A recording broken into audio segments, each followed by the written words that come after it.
There's something quite magical about an old-time carousel, something that inspired a local artist to take on the task of building his own. Ken Means is reviving an almost lost art form while following a longtime dream. And as we discovered, you can watch him in action in his studio inside the factory in Franklin. You can't go into a carousel and walk out and not be a little happier. And that's what I want to leave behind.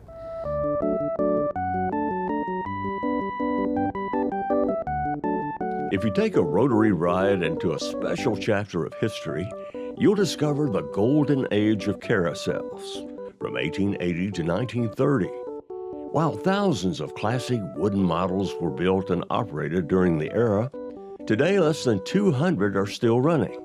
One is in Memphis. It was built by Gustav Denzel in 1909, recently restored and now housed in the Memphis Children's Museum. In the late 1990s, famed Nashville native artist Red Grooms created his own quirky, untraditional carousel.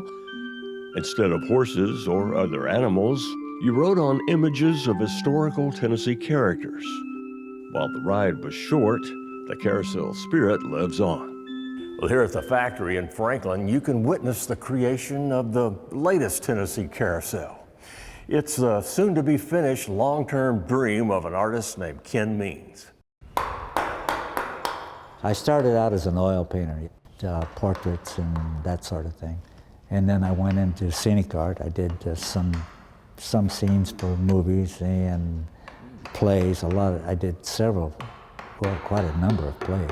Started carving as a kind of a hobby.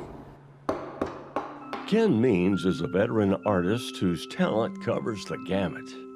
When he and wife Betty moved from Oregon to Franklin to be close to their kids, Ken brought along 20 completed carousel animals with more to come. His collection is unique because most of the colorful creatures are named after animals in popular stories. Hidalgo in the back corner there is from a true life story of a horse, Indian pony that was did a race across Africa. I did Prince Valiant's horse, that black one way in the back. Prince Valiant was the son of King Arthur, so when I did Prince Valiant's horse, I did King Arthur's horse. Then there's the largest member of his menagerie, this hardy and hefty lion. Aslan. He's from the Bell Book and Candle series. The big, huge lion that's in that. From each animal idea, Ken creates a sketch, which may or may not look like the finished piece. The drawings are just to get the pieces going. That's the rough idea, build him off of that, and then when I'm carving away, well, we'll make this change, we'll do that. You'll see changes from the lion to the lion.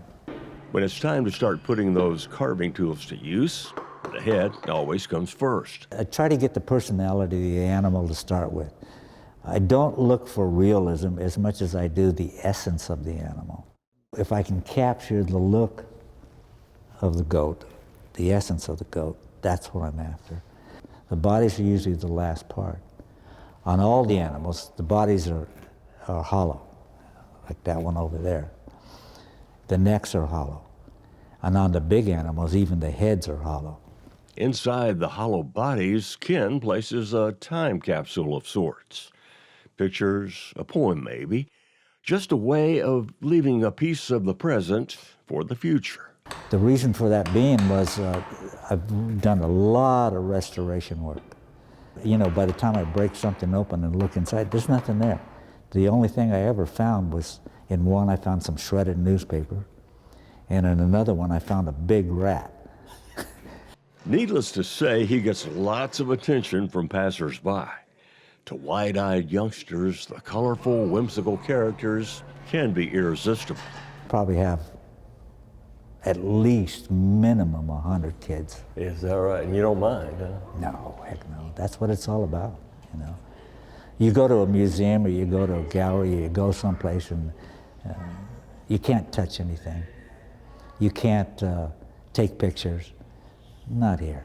You know, kids come in and they go crazy and they put their fingers all over it. I'm cleaning windows and horses every day.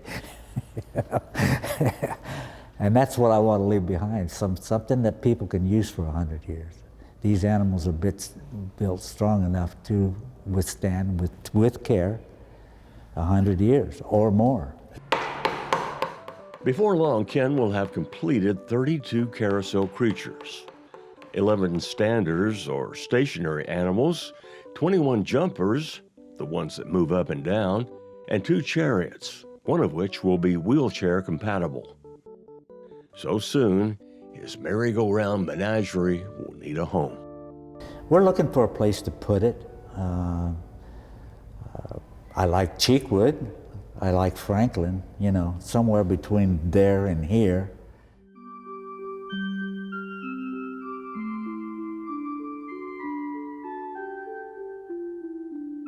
Then I can walk away and feel that I've left a contribution to society that's everybody can enjoy.